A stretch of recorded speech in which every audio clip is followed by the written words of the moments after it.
If a furnace moves less air, runs louder, or develops a new vibration, dirt on the squirrel cage will may be part of the problem. Dust does more than make the wheel look dirty.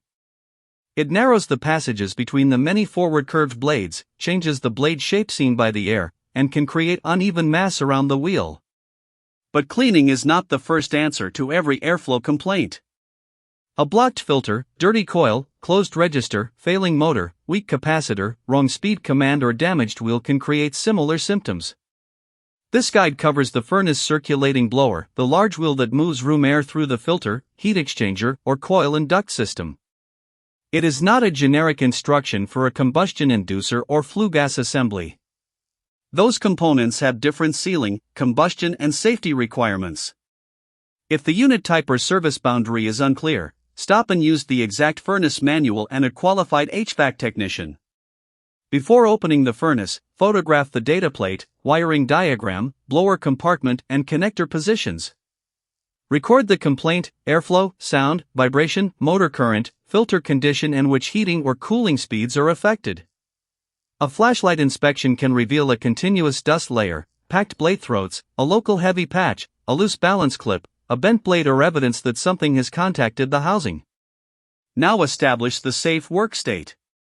Stop the furnace normally, isolate every applicable electrical energy source, apply lockout and tagout, control stored energy, and verify de-energization with the method required for the equipment.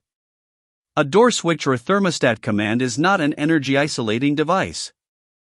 Furnaces contain hazardous voltage, sharp sheet metal, stored electrical energy, and rotating parts. Gas appliances add combustion hazards.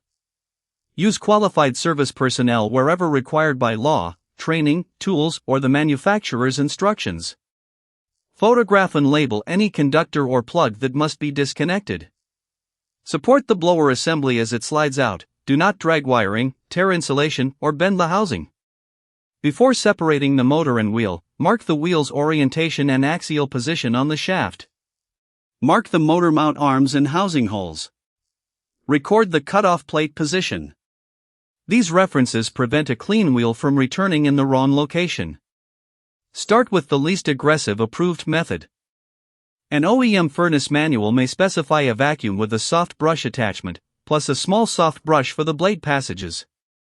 Capture loosened debris at the wheel rather than blowing it deeper into the furnace, control board, motor, or indoor coil. Work around the full circumference. Clean every blade passage consistently, do not bend blades, scrape away material, remove balance clips, or flood the motor and electronics. If greasy residue remains, follow the exact unit procedure.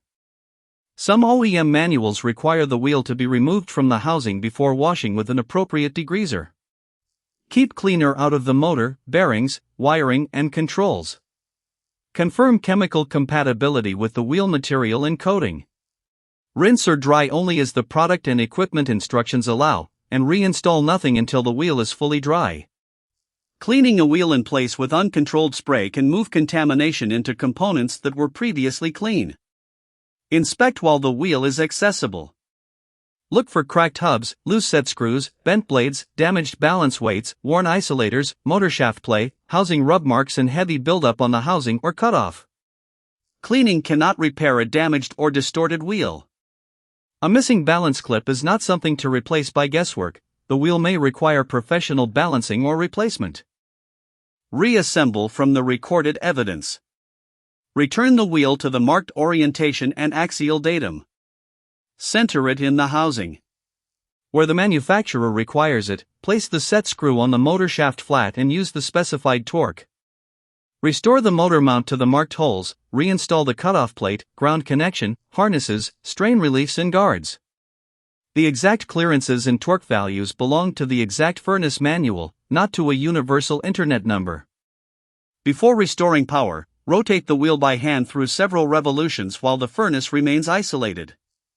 It should not scrape, bind, wobble, or change its clearance. Check that no brush fiber, fastener, label, or tool remains inside.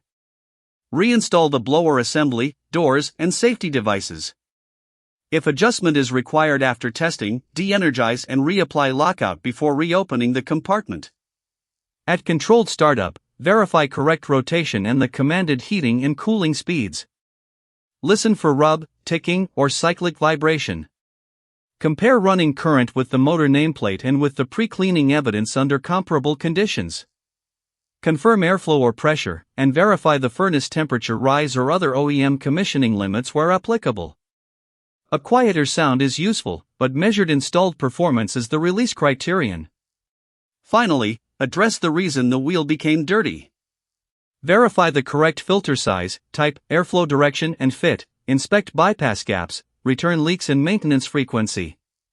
A clean wheel will foul again if unfiltered air keeps reaching it. Save before and after photos, current, vibration or sound, airflow and filter findings in the service record. For a blower or replacement review, send Longwell the wheel and motor photos, required airflow and pressure, voltage and control, and the installation dimensions.